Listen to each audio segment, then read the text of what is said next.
Hey guys, quick vlog today. First of all, let's talk about the UFC. Some great fights. It was the free one on Spike or Versus. Good show.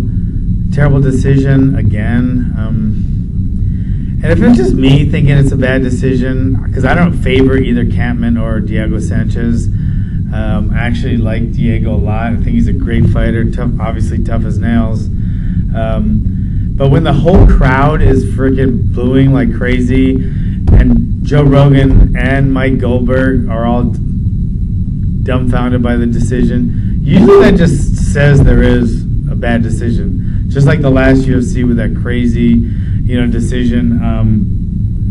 Diego just didn't win the fight. I mean, he just didn't. I mean, Kampmann was so subtle in his counter-punching and his crisp techniques, even backwards, when Diego was throwing crazy punches that looked more effective than they really were. You just look at his face and you can tell that Kampmann's counter-punching, even while backing up and moving side to side, really subtle little straight punches, look how effective they were. Just look at his face. It was like hamburger.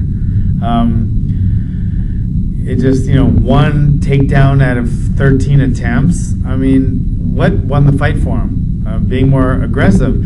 It's effective aggressiveness, not ineffective aggressiveness that wins the fights. The judging is just terrible. They need to change something. It's fucking retarded. I don't know who's judging these guys.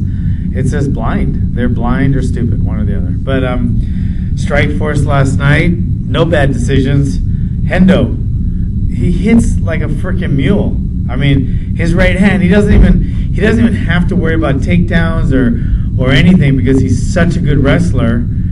So all he has to concentrate is landing that right hand, and it's gonna land. It's not, if it lands, it's just when it lands, someone's going to sleep. And he's so good at all the other aspects, mainly his takedowns and takedown defense and clinching. He doesn't have to worry about those anymore. So all he has to worry about is stalking the guy like he did Bisping and wait, and finally that right hand will land and somebody's going to sleep. It's unbelievable.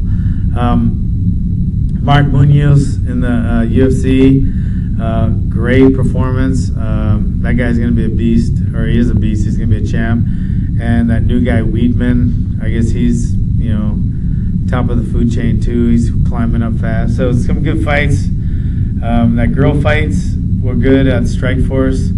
I was a little disturbed. I don't mean to be a chauvinist, but I was a little disturbed that the one that won by the triangle choke had cauliflower ears. And I don't mean to be a chauvinist, but it just looked wrong to me. And as pretty as she was, I don't know. It just would look wrong. I'm not trying to be a chauvinist, but maybe I am. Anyway, Charlie Sheehan. I feel bad for the guy, but I don't. I mean, even though Bill Maher, I think is a douchebag, it was funny because Charlie Sheen always says, "I'm a rock star, Tiger Blood, I'm unbeatable, I'm invincible, I'm a rock star." And like Bill Maher said, "You're a rock star, you're on 2.5 Men." And that's pretty much it. That's about as much of a rock star he is. He's on a sitcom, I mean, he's not a rock star.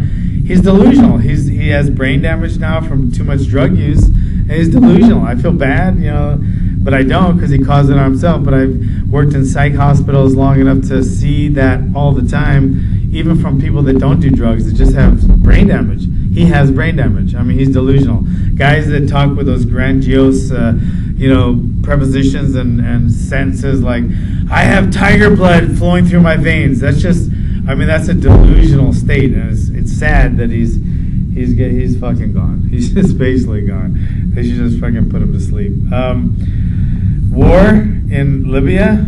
Do we want a war in Libya? First of all, bring our troops home from Afghanistan, you great fearless leader. We're dying in Afghanistan for no reason. For dying over gas, though, I don't know. I mean, that's a tough one. Should we die over gas? Can you imagine if we didn't have oil? Can you imagine if the Middle Eastern people and we couldn't get enough oil to supply our needs? The world would fall apart. Our country would fall apart in like a freaking month. It would just, can you imagine you live 30 miles from work, you couldn't get to work? You know how many people would be in that position? And I'm talking, you can't drive, catch a bus. I mean, you just can't get to work, and nobody can deliver goods. It would just. Can you imagine the chaos? And it would be like freaking Mad Max. It would be like, it'd be like survivalist mode where everyone had to have a gun and looted, and it would be crazy if we didn't have oil. So, do we want to die in Afghanistan? We're dying there needlessly. Is oil worth dying over? I don't know. Can we live without oil? I don't know. It would look pretty. It seems pretty scary to me. And I'm thinking if they said something like all the Mexican drug lords are dying with American-made guns in the Mexican border towns of Mexico. Shouldn't Mexico send us up some money to stop that? Just like we send money to Colombia to quit, them sending all the drugs to us. I mean, why do we spend money in Colombia to stop the cocaine production and keep that in check? Shouldn't Mexico send us money now so we wouldn't give all the arms to the Mexicans so they can go back and kill each other over gun wars or drug wars? I don't know. I'm so confused. I'm really not that smart, and the simplest things they confuse me. So anyway, what else we got going?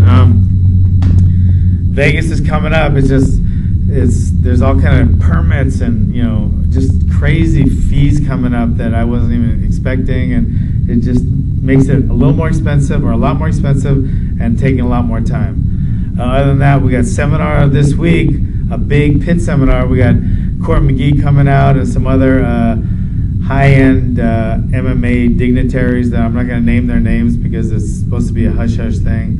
But it's going to be a huge seminar we got coming up this week. We got Luigi Mondali coming up from Connecticut. He's doing a Best Way Brazilian Jiu-Jitsu seminar on Saturday the 12th. So it's going to be a huge week here at the pit. So this week's going to be huge. And I found online karaoke. That is scary because I am going to refine my karaoke skills.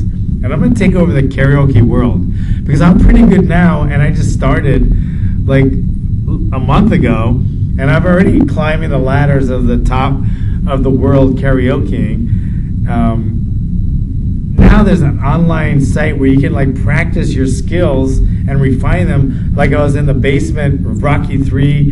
Remember when Mr. T was like doing all the pull-ups and punching the bag and doing all that crazy stuff in his basement. That's what I'm going to be doing here with my new online karaoke machine, because I'm going to be practicing my skills and some of my favorite songs. I got a new song I'm going to come out with that's going to surprise everyone. It's I'm not going to give any names, but it's a Michael Jackson song. But I'm going to kick butt. So I'm just letting you guys know that. All right, I'll talk to you later.